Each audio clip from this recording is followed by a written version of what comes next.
Hello, dear learners. Welcome to CNC Mathematical Classes. I am Himanshi Garg, your mathematics mentor, and today we are going to discuss the topic beta functions. इसकी definitions, इसकी problems को कैसे tackle करना है और इसकी कुछ properties जो हैं आज हम इस lecture में देखने वाले हैं. इससे पहले वाले lectures अगर आपने मेरे देखे हों तो हमने Jacobians के बारे में पढ़ा था कि कैसे वो आपकी calculations को आसान बना देते हैं. उनकी एप्लीकेशंस क्या हैं, उनके क्वेश्चंस जो हैं उन्हें हमने टैकल करना सीखा था. तो आज का जो सेशन है वो हम बीटा फंक्शंस से शुरुआत करेंगे. इसकी डेफिनेशंस को देखेंगे, कुछ प्रॉपर्टीज़ को सीखेंगे. So let us start. Beta function जो है उसे डिनोट किया जाता है बी एम कोमा एन से. इसकी जो डेफिनेशन है वो क्या कहती है, इंटीग्रेशन जो है 0 से 1 x raise to power m minus 1 minus x raise to power n minus 1 dx. ये जो इंटीग्रल है जहाँ पे m और n पर हमारे पास कंडीशन है कि ये हमेशा पॉजिटिव रहने चाहिए, इसी फंक्शन जो है उसको क्या कहते हैं हम स्टूडेंट्स, बीटा फंक्शन कहते हैं. इस इंटीग्रल को फर्स्ट आइलरियन इंटीग्रल भी कहा जाता है स्टूडेंट्स.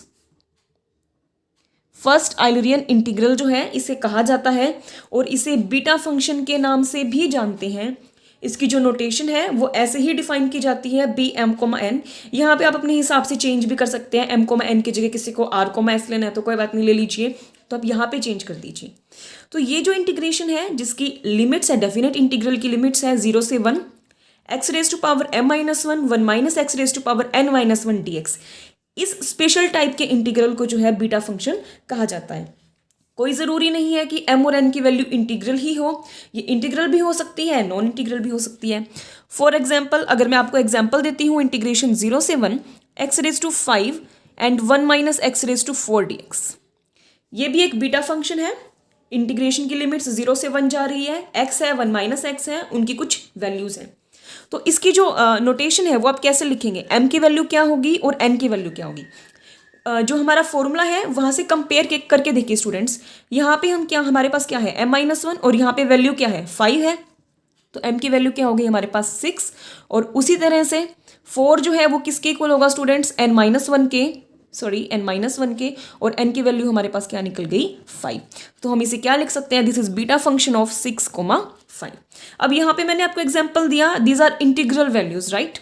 अगर एक और एग्जाम्पल जो है हम कंसिडर कर लें, integration from 0 to 1 x raise to power 1/3 and 1 minus x raise to power 5/4 dx.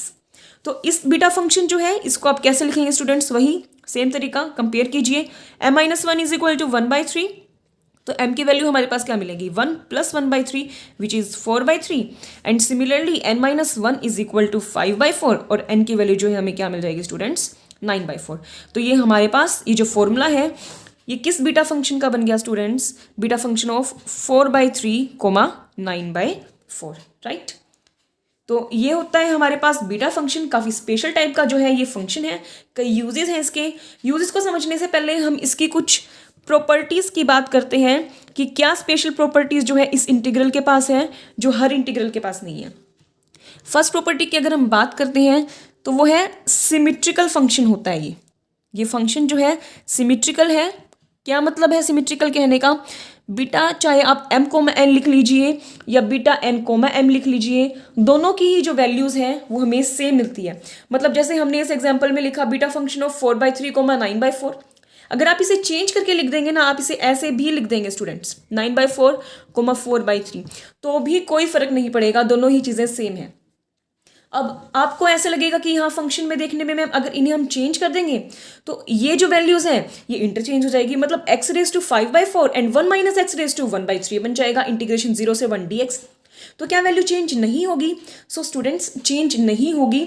जो बीटा फंक्शन होता है वो सिमिट्रिकल फंक्शन होता है. m और n को चेंज करने से वैल्यू चेंज नहीं होती. इसे जो है हम अभी प्रूफ भी करने वाले हैं. प्रूफ के बाद आपको जो है ये चीज़ें और अच्छे से क्लियर हो जाएगी. तो हम बात करते हैं सबसे पहली बात कि m और n पे कंडीशन हम यही लेके चलेंगे कि ये हमेशा ग्रेटर देन 0 होता है. ये हमारी डेफिनेशन में डिफाइन है. तो हम क्या करते हैं, बीटा m को n की वैल्यू निकाल लेते हैं और उसे प्रूफ कर देते हैं इसके इक्वल है. या फिर आप क्या कर सकते हैं, यहाँ से स्टार्ट कीजिए डेफिनेशन को अप्लाई करना और यहाँ पहुँच जाइए, दोनों को इक्वल प्रूफ कर दीजिए. फाइन। हम जो है LHS को उठाने वाले हैं। लिखिए beta function of m comma n। इसका फॉर्मूला स्टूडेंट्स 0 से 1 integration x raise to power m minus 1 1 minus x raise to power n minus 1 dx। अब यहाँ पे जो है हम एक इंटीग्रेशन की आइडेंटिटी जो है उसको यूज़ करने वाले हैं। एक प्रॉपर्टी जो है, जब हम इंटीग्रेशन को सीखते हैं डेफिनेट इंटीग्रल में एक प्रॉपर्टी आती है हमारे पास। अगर कोई भी फंक्शन है f(x), उसको आप इंटीग्रेट कर रहे हैं किसी लिमिट 0 से a dx, तो उस इंटीग्रेशन की जो वैल्यू है ना वो इक्वल होती है इंटीग्रेशन 0 से a, अगर आप यहाँ पे x को जो है a माइनस एक्स से चेंज कर दें। सिर्फ फंक्शन के अंदर अगर आप इसे a माइनस एक्स से चेंज कर देते हैं स्टूडेंट्स, तो वैल्यू जो है इंटीग्रेशन की वो वेरी नहीं करती, वो सेम रहती है। अगर आप चाहें तो मैं इसको एक एग्जाम्पल जो है, सिंपल सा एग्जाम्पल अगर हम लें उससे भी समझा देते हैं। फॉर एग्जाम्पल स्टूडेंट्स, मैं इंटीग्रेशन ले लेती हूँ, इंटीग्रेशन 0 से 2 and x square dx, right. बिल्कुल सिंपल सा एग्जाम्पल जो है, बेसिक सा एग्जाम्पल हमने उठाया। अगर आप इंटीग्रेशन करते हैं 0 से 2 x स्क्वेयर dx का, तो आपको क्या मिल जाएगा students, x cube over 3, x square का इंटीग्रेशन, लिमिट लग जाएंगी 0 से 2, तो क्या बन गया ये 2 cube over 3 minus 0 over 3 which is equal to 8/3। Fine. और उसके बाद जब हम हमारी आइडेंटिटी को यूज करेंगे, तो आइडेंटिटी क्या कहती है कि f(x) को जो है वो चेंज कर दीजिए f of a minus x से, राइट। तो इंटीग्रेशन 0 से 2 x स्क्वेयर dx, इसका मतलब इसका आंसर जो है वो सेम होना चाहिए किससे, अगर मैं x को 2 माइनस एक्स से चेंज कर दूँ। 2 माइनस एक्स का होल स्क्वेयर यूज करना है स्टूडेंट्स। 2 माइनस आपको ऐसे नहीं लिखना कि 2 माइनस एक्स स्क्वेयर लिख दिया और फिर आप निकालने लगे इंटीग्रेशन, नहीं, दिस इज रॉन्ग। x को पूरे को x को चेंज करना है 2 माइनस एक्स से और कंप्लीट का स्क्वायर आएगा dx। अब इसको आप इंटीग्रेट कीजिए स्टूडेंट्स, तो क्या बनेगा 2 माइनस एक्स का क्यूब ओवर 3 और माइनस एक्स का 2 माइनस एक्स का जब आप डेरिवेटिव करेंगे तो वो क्या आएगा स्टूडेंट्स, -1 आएगा, राइट। और इसके ऊपर लिमिट लगेंगी 0 से 2, ये क्या बन जाएगा, -3 को मैं नीचे रख लेती हूँ एंड 2 माइनस एक्स का क्यूब और इसके ऊपर लिमिट लगा देती हूँ 0 से 2। जब हम लिमिट अप्लाई करेंगे तो ये क्या बन जाएगा स्टूडेंट्स, 2 को जब आप यहाँ पे पुट करेंगे तो ये बन जाएगा 0 ओवर -3 माइनस 3 को एज इट इज रखिए और जब इस वैल्यू को यहाँ पुट करेंगे तो हमारे पास ये क्या बन जाएगा 2 का क्यूब, विच इज माइनस से minus cancel, which is nothing but 8/3। यही वैल्यू से निकली थी, इसका मतलब जो हमारी प्रॉपर्टी है वो बिल्कुल वैलिड है। फाइन। इसके बाद जो है इस प्रॉपर्टी को हम हमारे प्रूफ के अंदर यूज करने वाले हैं, जो हमें सिमेट्रिकल प्रूफ दिखाना है बीटा फंक्शन का स्टूडेंट्स। सो स्टार्ट करते हैं। Beta function of m comma n which is equal to integration from 0 to 1 x raise to power m minus 1 into 1 minus x raise to power n minus 1 dx। अब identity को जब आप यहाँ पर apply करेंगे then what we get is integration from 0 to 1। Here x changes to 1 minus x raised to power m minus 1 and here x, not 1 minus x, only x changes to 1 minus x. So apply bracket, this is 1 minus, apply one more bracket, x is changes to 1 minus x, right, 1 minus x, close this bracket, again close this bracket and whole raised to power n minus 1 dx. Fine students. इसके बाद integration 0 से 1 minus x raised to power m minus 1. When we are going to open this bracket, what we get is 1 minus 1 plus x raised to power n minus 1 dx. Here 1 and 1 cancel out. What we get? Integration 0 से 1 minus x raised to power m minus 1 x raised to power n minus 1 dx. Rearranging these terms, what we get is x raised to power n minus 1 sorry, 1 minus x raised to power m minus 1 dx. And this is nothing but again beta function of n comma n. So what we get here guys, beta function of m comma n is equal to beta function of n comma m. So यही जो है हमें हमारी property में prove करना था। Fine. तो अब तो आप समझ गए, आई होप आपको क्लियर हो गया होगा। कोई भी क्वेरी अगर किसी भी स्टेप में रह जाए तो आप कमेंट बॉक्स में पूछ सकते हैं। इसके बाद अब सेकेंड प्रॉपर्टी की बात करते हैं बीटा फंक्शन की। बीटा फंक्शन का हमने ये फॉर्मूला पढ़ा, beta function of m n is equal to definite integral 0 से 1 x raise to power m minus 1 minus x raise to power n minus 1 dx, right. ये फॉर्मूला अभी तो हमने पढ़ा, m और n जो है ग्रेटर देन 0 रहेंगे, ठीक है। अब इसका जो है एक और फॉर्मूला भी है students, integration 0 raise to power infinity x raise to power m minus 1 upon 1 plus x raise to power m plus n dx। या फिर कैसे लिख सकते हैं, इंटीग्रेशन फ्रॉम जीरो से infinity x raise to power n minus 1 dx over 1 plus x raise to power m plus n। Fine. Beta function जो है ना, आपने बीटा फंक्शन जो है बहुत ही काम का फंक्शन है, बड़ी ही अच्छी चीज़ की जो है प्रॉपर्टीज है। आप आगे के लेक्चर्स में देखेंगे क्या इसके फायदे हैं, कैसे हमारी कैलकुलेशन को ये कम करता है, कैसे बड़े टिपिकल से क्वेश्चंस जो है आप उनको बहुत ही इजीली जो है सॉल्व कर सकते हैं। तो ये डेफिनेशन तो हम जानते हैं, ये तो डेफिनेशन से ही है। अब इस फॉर्मूले को हम कैसे ट्रांसफॉर्म कर सकते हैं इस फॉर्म में, या कह लीजिए इस फॉर्म में, वो अब देखते हैं। तो इसका प्रूफ करते हैं स्टूडेंट्स। सिंपल सा प्रूफ है, कोई ज़्यादा मुश्किल सा प्रूफ नहीं है। Okay fine. अब इस इंटीग्रेशन को जो है क्या करेंगे, हम कैसे प्रूफ करेंगे। यहाँ से यहाँ पहुँचना थोड़ा सा मुश्किल टास्क है, ऐसा नहीं है कि आप पहुँच नहीं सकते, आप बिल्कुल पहुँच सकते हैं। तो लेकिन जब भी हम किसी कॉम्प्लेक्स चीज़ को सॉल्व करके और सिंपल में ले जाना चाहें ना, वो काम इज़ मच ईजियर। फाइन। तो आप इस कॉम्प्लेक्स फॉर्म को चेंज करके यहाँ पहुँच सकते हैं, बड़ा ही आसान लगेगा आपको ये करना।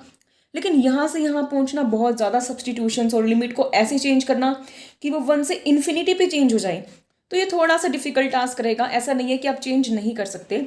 सो what we are going to do is changing this integral from this form to this form so that both the formulas get equal to each other.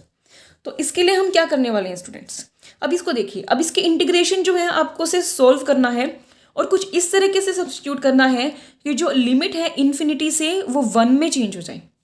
तो हम क्या करते हैं, आपका फंक्शन किस तरह से दिख रहा है students, x upon 1 plus x दिख रहा है, राइट। तो क्या करते हैं, इस x अपॉन 1 प्लस एक्स को ही कुछ t सब्स्टिट्यूट कर देते हैं। ओके इसके बाद देखिए, x अपॉन 1 प्लस एक्स को जब आप t सब्स्टिट्यूट करेंगे स्टूडेंट्स, तो इसके बाद क्या करना है आपको, ये हमने किया x upon 1 plus x is equal to t. तो क्या करते हैं, इसको ना थोड़ा सा रीअरेंज करते हैं स्टूडेंट्स। क्रॉस मल्टीप्लाई कीजिए, x is equal to t plus x plus t, sorry t plus x t. उसके बाद x को इकट्ठा कर लीजिए, x into 1 minus t is equal to t. What we get is x is equal to t over 1 minus t. दोनों side जब आप derivative करेंगे तो आपको क्या मिलेगा, dx is equal to 1 minus t का होल स्क्वायर। क्वेश्चन रूल से जैसे हम डेरिवेटिव निकालते हैं स्टूडेंट्स, वही हमें अप्लाई करना है, which is 1 into 1 minus t minus 1 into minus 1, जिसको हम आगे सोल्व करेंगे। And this is 1 minus t plus sorry this is minus t, right, this is plus t over 1 minus t whole square which is equal to 1 over 1 minus t whole square, right. हमने क्या किया है, dx over dt ही तो निकाला है हमने, sorry dx over dt, x का derivative with respect to t। So dx over dt हमें ये वैल्यू मिल गई है। तो हमें dx की वैल्यू जो है वो कैसे मिल गई है स्टूडेंट्स, 1 ओवर 1 माइनस टी का whole square into dt। Name it equation star, right. इसके बाद देखिए, अब ये तो बात हो गई कि सब्सटीट्यूट क्या करना है, x ओवर 1 प्लस एक्स को हमने t सब्सटीट्यूट किया। बात हो गई कि dx जो है उसकी जगह क्या वैल्यू पुट होगी। अब हम बात करते हैं लिमिट की। जो हमारे पास अपर लिमिट थी, जो लोअर लिमिट थी वो थी 0, अपर लिमिट थी 1। तो अब देखिए जो हमने सब्सटीट्यूशन किया है students, x upon 1 plus x is equal to t. जब हम इसमें लिमिट को टेंड करेंगे 0, x अपॉन 1 प्लस एक्स, तो देखिए जब आप यहाँ पे 0 को पुट करेंगे, this is 0 over 1 plus 0 which is again equal to 0। तो जो हमारा t है वो भी 0 को टेंड कर जाएगा। तो हमारे नए इंटीग्रल के अंदर हमें लोअर लिमिट तो मिल गई स्टूडेंट्स 0, राइट। उसके बाद अपर लिमिट की अगर आप बात करेंगे, जब आप लिमिट को टेंड करेंगे x tends to 1, x tends to infinity. हमारे पास जो हम सोल्व कर रहे थे वो 0 से इन्फिनिटी था ना, 0 से इन्फिनिटी को आपको चेंज करना था स्टूडेंट्स। ध्यान दीजिए यहाँ पे 0 से इन्फिनिटी को हम चेंज कर रहे थे, वहाँ 1 गलती से लिख दिया। तो x को जब आप इन्फिनिटी टेंड करेंगे, क्या फंक्शन है x अपॉन 1 प्लस एक्स। तो देखिए जब आप यहाँ पे लिमिट पुट करेंगे ना, infinity upon 1 plus infinity which is what, infinity by infinity form. तो इसको सोल्व करने के लिए हम क्या करते हैं स्टूडेंट्स, x को एज इट इज रखिए, क्या कीजिए डिनोमिनेटर में से x को कॉमन निकाल दीजिए। डिनोमिनेटर में से x को कॉमन निकालेंगे तो this becomes 1 by x and this is 1। Limit x tends to infinity, x से x कैंसिल। उसके बाद आप लिमिट अप्लाई कीजिए, x tends to infinity 1 upon 1 over x plus 1। अब आप यहाँ पे x को जब इन्फिनिटी पुट करेंगे तो 1/∞ ये वैल्यू जो है 0 बन जाएगी and what we get is 1/0 + 1 which is equal to 1। तो नया इंटीग्रल जो है हमें स्टूडेंट्स क्या मिल गया, इंटीग्रेशन 0 से 1। अब देखिए इंटीग्रल तो मिल गया है, अब अंदर की वैल्यू देखते हैं सेम मिल पा रही है या नहीं मिल पा रही है। तो क्या करते हैं स्टूडेंट्स, जो हमारा इंटीग्रल था उसे हम आई नाम देते हैं, एक बार उसमें कुछ चेंजेस करेंगे और उसके बाद जो है इस सब्सटीट्यूशन को रखेंगे हम। तो हमारा इंटीग्रल क्या था स्टूडेंट्स, इंटीग्रेशन 0 से इन्फिनिटी x⁻m−1 dx। समझ आ रहा है ना स्टूडेंट्स? अगर कहीं पे भी कोई भी कंफ्यूजन है तो आप मुझे पूछ लीजिएगा कमेंट बॉक्स में, नो प्रॉब्लम। बहुत ही इंपॉर्टेंट है, अभी हम बेस तैयार कर रहे हैं ताकि हम अच्छी प्रॉब्लम्स जो हैं उनको टैकल कर सकें with the help of beta functions. कई बार इस तरह के क्वेश्चंस जो है पूछे जाते हैं कॉम्पिटिटिव में, जहाँ पे थोड़ी सी सब्सटीट्यूशन से बीटा फंक्शन बन जाता है या डायरेक्ट बीटा फंक्शन होता है और उसको सोल्व करना बहुत ही आसान हो जाता है। अगर बिना बीटा फंक्शन करते हैं तो आप बहुत ज़्यादा उलझ जाते हैं क्वेश्चंस में। बीटा फंक्शंस हैं, गामा फंक्शंस हैं, इस तरह के फंक्शंस बहुत ही हेल्पफुल होते हैं, बहुत अच्छी प्रॉपर्टीज़ जो है इनकी होती है। तो इनकी प्रॉपर्टीज़ को डिटेल में समझना बहुत ज़रूरी है स्टूडेंट्स।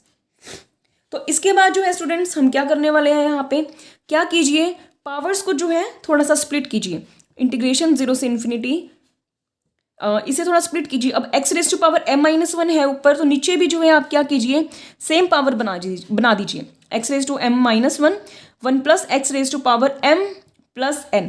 आप क्या कीजिए, 1 को माइनस कर दीजिए और 1 को प्लस कर दीजिए, कोई भी दिक्कत नहीं है। पावर में अगर आप 1 ऐड और सब्ट्रैक्ट कर रहे हैं तो dx which is equal to integration from 0 से इन्फिनिटी x⁻m−1। अब नीचे से अलग कर लीजिए। 1 + x के लिए 1 + x के साथ हमें m-1 पावर चाहिए ना स्टूडेंट्स, तो उसे कर लीजिए अलग, 1 + x⁻m−1। और n+1 रह गया, उसे अलग कर लीजिए, 1 + x⁻n+1 and this is dx, right. इसके बाद क्या कीजिए स्टूडेंट्स, इन्हें इकट्ठा कर लीजिए टर्म्स को। इंटीग्रेशन 0 से infinity x/1 + x⁻m−1 and dx over 1 + x⁻n+1, right. अब देखिए क्या बन गया, x/1 + x। इसे ही तो स्टूडेंट्स हमने जो है सब्सटीट्यूट किया था, क्या सब्सटीट्यूट किया था, t सब्सटीट्यूट किया था, राइट। तो इसकी वैल्यू जो है इसको आप यहाँ पुट करेंगे तो आपको क्या मिल जाएगा। नेक्स्ट पेज ले लेते हैं। देखिए स्टूडेंट्स, जैसे ही इसकी वैल्यू को जो है आप यहाँ पे पुट करेंगे तो आपको क्या मिल जाएगा स्टूडेंट्स। और हाँ, अब आप सब्सटीट्यूशन कर रहे हैं तो आपकी जो इंटीग्रल की लिमिट थी वो भी तो चेंज होएगी ना। सब्सटीट्यूशन करने के बाद लिमिट बन गई थी 0 से 1, पुट क्या किया था आपने, t, और उसकी पावर क्या है स्टूडेंट्स, m-1, राइट।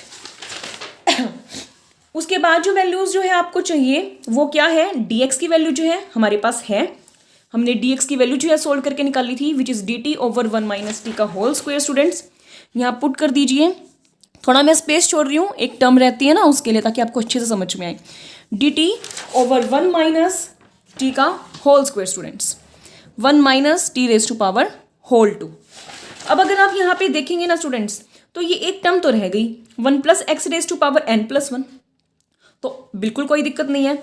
अब हमारे पास ये वैल्यू थी ना students, x/1 + x is equal to t, या फिर यहाँ से अगर आप देखना चाहें तो यहाँ से भी देख सकते हैं कि x की वैल्यू जो है हमारे पास क्या थी, t + xt, जिसको हमने सोल्व करके x की जो है वैल्यू को निकाला था। फाइन, अब हमें जो है किसकी वैल्यू चाहिए स्टूडेंट्स, 1/1 + x की, मतलब देखा जाए तो हमें 1 + x की वैल्यू चाहिए स्टूडेंट्स, इसकी वैल्यू चाहिए। उसके बाद हम क्या कर देंगे स्टूडेंट्स, उसका रेसिप्रोकल कर देंगे। फाइन, अगर मैं यहीं पे निकालना चाहूँ तो 1 + x की जो है वैल्यू वो क्या होगी, 1 प्लस जो हमारे पास x की वैल्यू थी स्टूडेंट्स, x की वैल्यू हमने यहाँ निकाली थी, right. x is equal to t over 1 - t which is equal to students, अगर आप एलसीएम लेंगे तो क्या बन जाएगा, 1 - t। इसको सोल्व करेंगे तो आपके पास क्या आ जाएगा स्टूडेंट्स, 1/1 - t, राइट। तो इस वैल्यू को जब आप यहाँ सब्सटीट्यूट करेंगे स्टूडेंट्स तो क्या आ जाएगा, रेसिप्रोकल करना है, 1/1 - t आया है, रेसिप्रोकल करेंगे तो स्टूडेंट्स ऊपर आ जाएगी वैल्यू, रेसिप्रोकल करने पे ऊपर आ जाएगी ना वैल्यू। तो हमारे पास यहाँ क्या बन गया स्टूडेंट्स, 1 - t, एंड उसकी पावर जो है वो क्या थी हमारे पास, n-1, n+1। फाइन, उसके बाद देखिए अब यहाँ पे दो टर्म सेम दिख रही है, 1 - t⁻n+1 एंड 1 - t⁻²। इसे जब आप ऊपर लेके जाएंगे तो ये वैल्यू यहाँ से सब्ट्रैक्ट हो जाएगी। तो हमारे पास फाइनली क्या बन जाएगा, integration from 0 to 1 t raised to power m minus 1 and 1 minus t raised to power n plus 1 minus 2 dt, which is equal to integration from 0 से 1 t raised to power m minus 1 1 minus t raised to power students n minus 1 dt। तो अब आपको ये क्या दिख रहा है, कोई वेरिएबल है, t कह लीजिए, x कह लीजिए, u कह लीजिए, v कह लीजिए, डजंट मैटर्स।